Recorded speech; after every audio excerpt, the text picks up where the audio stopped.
Assalamu alaikum wa rahmatullahi wa barakatuh.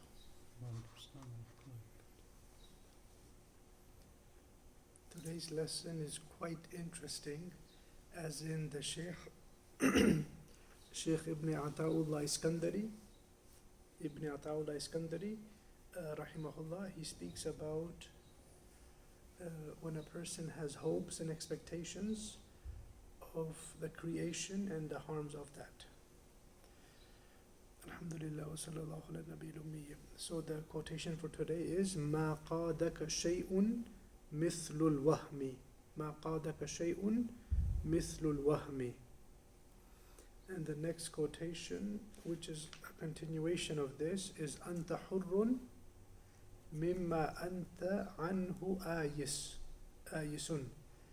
And then وأنت عبد لما أنت فيه طامع.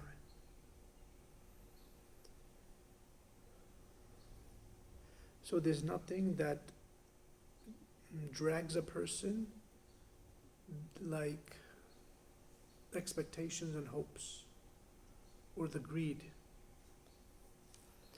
So what the author is speaking about here, and what the author, he's basically saying that when a person has hope in the creation, he ends up doing so much to get their appreciation. If you look at a typical social media person, or somebody who's just started a music album, you'll see him, if he's a new person, he'll be just giving out or telling people, oh, please follow me, or please do this, please do that. Why is he begging so many times? Especially when you see YouTubers and so on, they'll be begging you in the beginning of the video, in the middle, and at the end, please press subscribe, please do this, please do that. Why are they doing that? Think about that. Because they see so much in the hands of humans that they need that viewership. So they're begging for it. And the idea is that when we need something, we have to humble ourselves to it. For example, in salah time, we put our face and our knees down on the floor because we need Allah subhanahu wa ta'ala. But imagine if we are humbling ourselves for money that much, and for friends, we're bending over backwards for friends, for a person that you want to marry, you're just going crazy, and all these things. The more a person has need and greed for things, the more he ends up disrespecting and dishonoring himself for it. So if the example of that is for food or water, then it makes sense, we need food and water. But beyond that, anything that's not an extreme necessity, then is basically belittling ourselves when we keep going at it and lowering ourselves to get to something.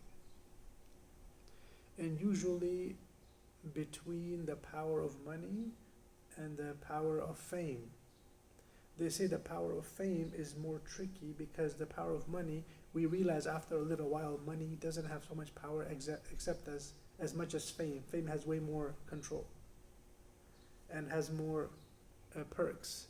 So humans have a very hard time. You might see a saint who says, oh, I don't need money. But you won't hear so many saints saying, I don't need a following. Does that make sense? Because following, if it's not done for the sake of Allah subhanahu wa ta'ala, then the following is a sign that the person is really reliant on what the humans have to offer him. So he will do so much wrong just to stay on their good sides. And he won't be able to correct them.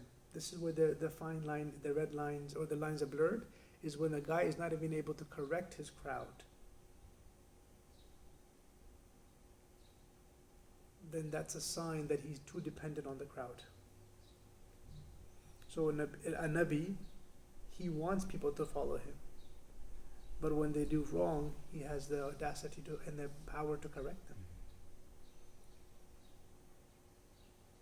So you see how clearly that is? That's why the hadith mentions no haram was done in the presence of the Prophet ﷺ, or he would be the most angriest if something haram was done. Because he wasn't in need of popularity or the need of humans. He only begged humans to believe in Allah subhanahu wa ta'ala, because that was his task as a Nabi, not because he needed the humans per se.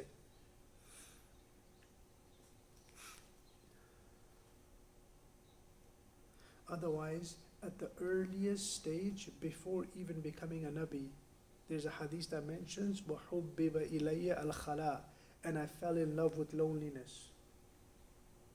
The Prophet says, I think it's a Bukhari hadith, حُبِّبَ إِلَيَّ الْخَلَاء, and I was infatuated by empty spaces and loneliness. So it just tells you Nabi Sallallahu Alaihi Wasallam was a very contemplative person. So the fact that he was running around in the plains of Arafat and Hajj and begging people to believe, and they would push him and so on, and some of them had the audacity to spit on him and push him, that was not because he needed them per se, it's just that he needed to call them to Allah subhanahu wa ta'ala. So there's a very big difference. That's why when we start serving the deen,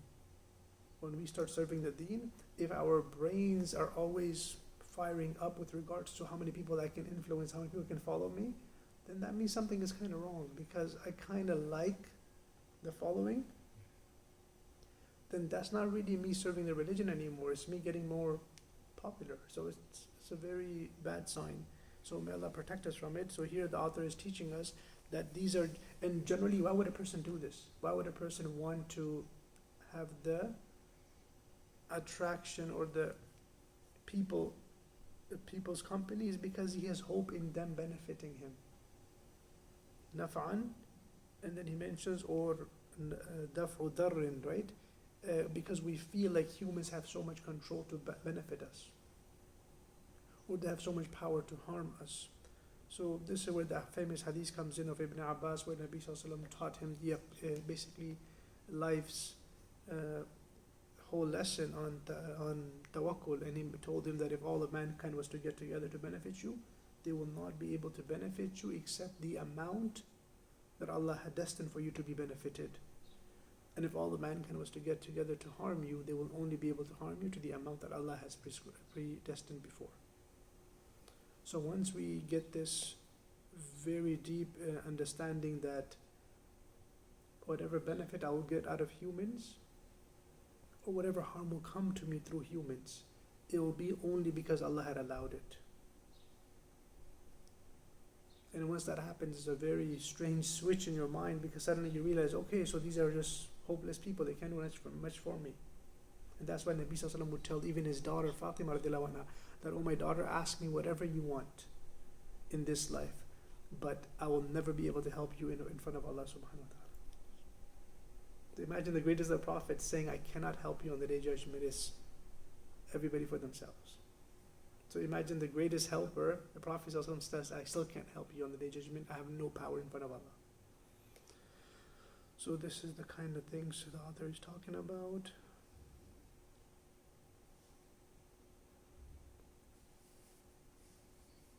And then he brings, the commentator brings a few ayat, and he mentions the day of judgment, where Allah subhanahu wa ta'ala describes it as أعوذ بالله من الشيطان الرجيم يوم لا ينفع مال ولا بنون, the day when wealth and children will not benefit, إلا من أتى الله بقلب سليم, except a person who comes to Allah with a sound heart, with a good heart. That will be the only source of benefit, is the heart.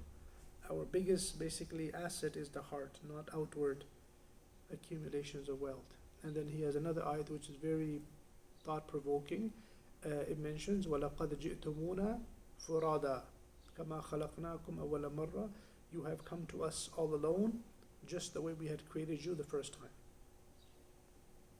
You have come back to us all alone, the way we created you the first time.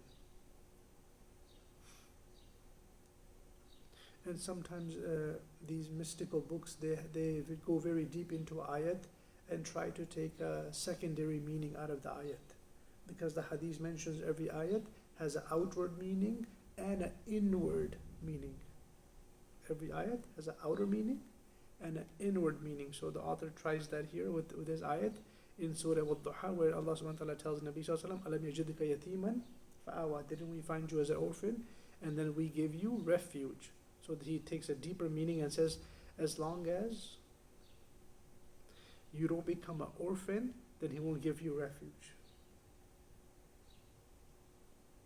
as long as you don't become an orphan, meaning cut off from the whole world, cut off from all of humanity, فَآوَى, then Allah will give you the most refuge and He'll give you the most of His love until you're fully cut off from all of mankind. So He takes that deeper meaning out of the ayat, because Allah subhanahu wa ta'ala tells Nabi sallallahu alaihi wasallam, didn't we find you an orphan and then we give you refuge? And then He does that again with another hadith, Inna Allah witrun yuhibbul witra. Allah is odd in number, meaning one, so yuhibbul witra, and He likes odd numbers. So again, he tries to take a deeper meaning out of that. Now something interesting happens here. The idea is quite clear, what the author is teaching us. So the commentator explains it in twofold. For the common crowd, their biggest struggle would be to cut off from the world itself. And then he mentions for the somewhat religious crowd, what is their struggle? They don't become attached to dunya, they become attached to their spiritual highs. They become attached to their spiritual feelings. So those who study the mind, they say when you think about God, your whole brain lights up scientifically, because it's such a powerful experience to think about Allah subhanahu wa ta'ala. So because it's such a powerful experience biologically, sometimes we get carried away with the spiritual feelings of the salat. And we stop focusing on Allah subhanahu wa ta'ala because the feelings are too much. So he says some of the pious people, their dunya or their attachment is the nur, the light itself. The light becomes a distraction and it becomes a darkness for them, the light feelings. Unfortunately, you'll see brothers outside the masjid after every salah, brother, you got nur on your face. Brother, you got nur on your face. You're like, man, get out of here with your damn nur. I just put some lotion on, leave me alone, bro. I put on some olive oil and everybody's like, yo, you got nur. I'm like, nah, I haven't been out I haven't been working, man. I'm like a little girl sitting at home all day. I'm never in the sun. I'm like a sissy. So if I got like a clear skin, that just means I'm a girl. I'm just sitting at home all day. And I put some little girly oil on. I'm like, hey, you got nur. Okay. That happens so often, right? You take a nice shower, everybody goes, oh, you got nur. I'm like, okay. Didn't know it was so easy. So that's all distractions. And then this quotation is much more clear, the one we read in the beginning with the first one, where a person is free as long as he is completely hopeless with regards to what humans have. If he has no hopes in what people have to offer and he doesn't need it, then he's free of it. He doesn't have any interest in it. But he still be a slave if he is in need of something that humans have. And this brings us to a very famous hadith where a Sahabi asked Nabi Sallallahu Alaihi Wasallam, I want to be loved by humans and I want to be loved by Allah. So he was told, if you want to love humans, then be independent of what they have to offer you.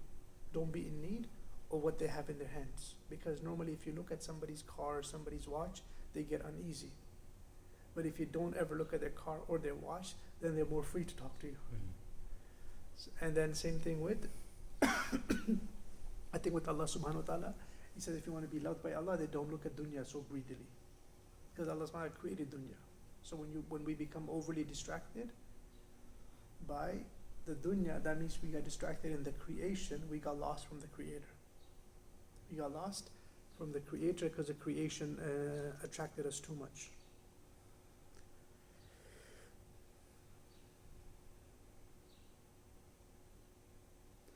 And then he has a very beautiful saying that you cannot walk on the path of piety if there's something that's magnetic and is pulling you from behind. So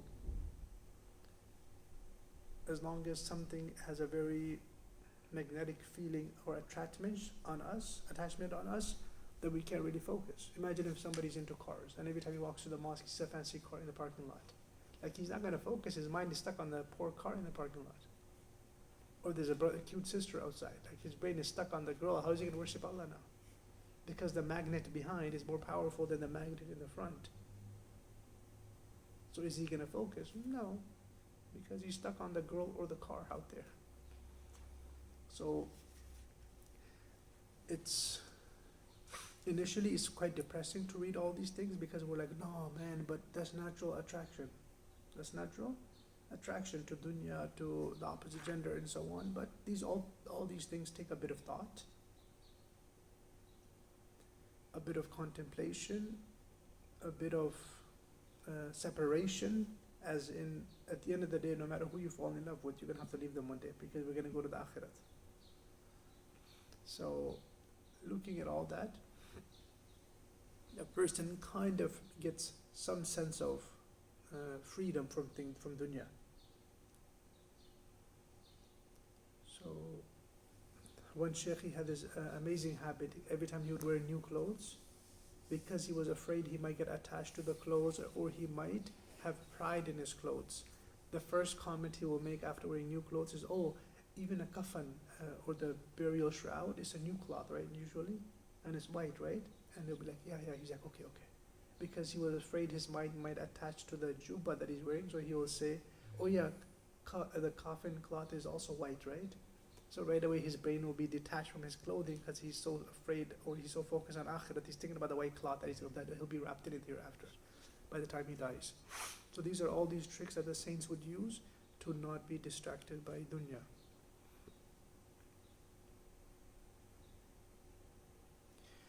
And one thing that's mentioned is also the love to speak. Like, for example, I'm speaking right now, so I'm like, oh, I'm speaking and they're listening, oh, it's so cool. They say even if that happens to you, you're going to lose sweetness of worship. You're going to lose sweetness in worship, because you are pouring all your soul's energy into words. Soul's energy into words. So by the time the session is over, the person's focus was into words, he loses a touch in his soul with regards to worship. So that's why a person has to constantly worship so much after speaking and before speaking, so he doesn't lose his own sweetness of worship. In fact, some saints, when they were going through their quiet phase of life, they wouldn't even be allowed to give a lecture for many years, because they're like, how dare you speak to other humans? Like, who are you to have the audacity to tell somebody what to do when you haven't even corrected yourself yet? You're doing all the sins and now you want to tell people what to do. He's like, that doesn't work. So you better stay quiet. And many times people go to their sheikhs and their mentors, be like, no, for a few years you have to just stay quiet, do your zikr, because you have so much problems yourself. So even giving a lecture increases you in pride. So how's that good for you? Because the hadith mentions a person cannot enter Jannah if he has tiny amounts of pride. So by me lecturing, if I'm going to be literally closing the doors of Jannah upon myself because of my pride, then is that lecture really an act of worship? It's not, because it led me to pride, and pride closed the door of Jannah upon me. So many times the prescriptions that are given by the sheikhs, they sound kind of crazy, because imagine telling somebody, oh, you're not allowed to lecture, even though you know some hadiths, but you're not allowed to give a lecture. Like, what the heck, what's wrong with your sheikh? He won't let you even give a lecture to other people. But usually these are the reasons, because of the underlying negative causes. And usually there's a principle that is followed, that you should prefer avoiding harm over acquiring benefit. So if something is harmful and something is beneficial, you look at the harm more. Like, for example, there's a chance you can find a little creek in the woods, but there's also a big chance there's an animal there that'll bite you and really injure you. So you'll say, no, forget the creek, there's an animal there that can kill us, so let's just keep walking. So as humans, we are harm avoidant, as opposed to benefit acquiring. So that's where many shuyukh would tell us, don't do this worship, especially the worship that makes a person arrogant. They'll be like, oh, don't do it, it's bad for you. And the last thing I would say is there's a cute story which shows focus, that once, I think it was in Iraq somewhere, one sheikh was giving his dars and his young students were there, and then there was a caravan, or like a little group of the circus, whatever you want to call the circus people. They're all going through town, and they had a camel. They had an elephant with them. An elephant was a rarity in the land. So all the students ran, and there was one student that was still sitting there, and sheikh told him, oh, there's an elephant in the group, go run out. He's like, oh, actually, I'm not interested in elephants. I only came to study with you from far away. I have no interest in elephants. And that student grew up to be like an amazing scholar because of his detachment from the world. Because of his detachment from the world. So the more detached we become, the more we can benefit from the nur and the lights and the goodness that the Quran and the Hadith offer us. So that was today's lesson. May Allah give us a tawfiq to understand, and may Allah make it easy for us to practice these things. وآخر دعوانا الحمد لله رب العالمين وصلى الله على نبينا محمد. Could you please pause this or just press the stop?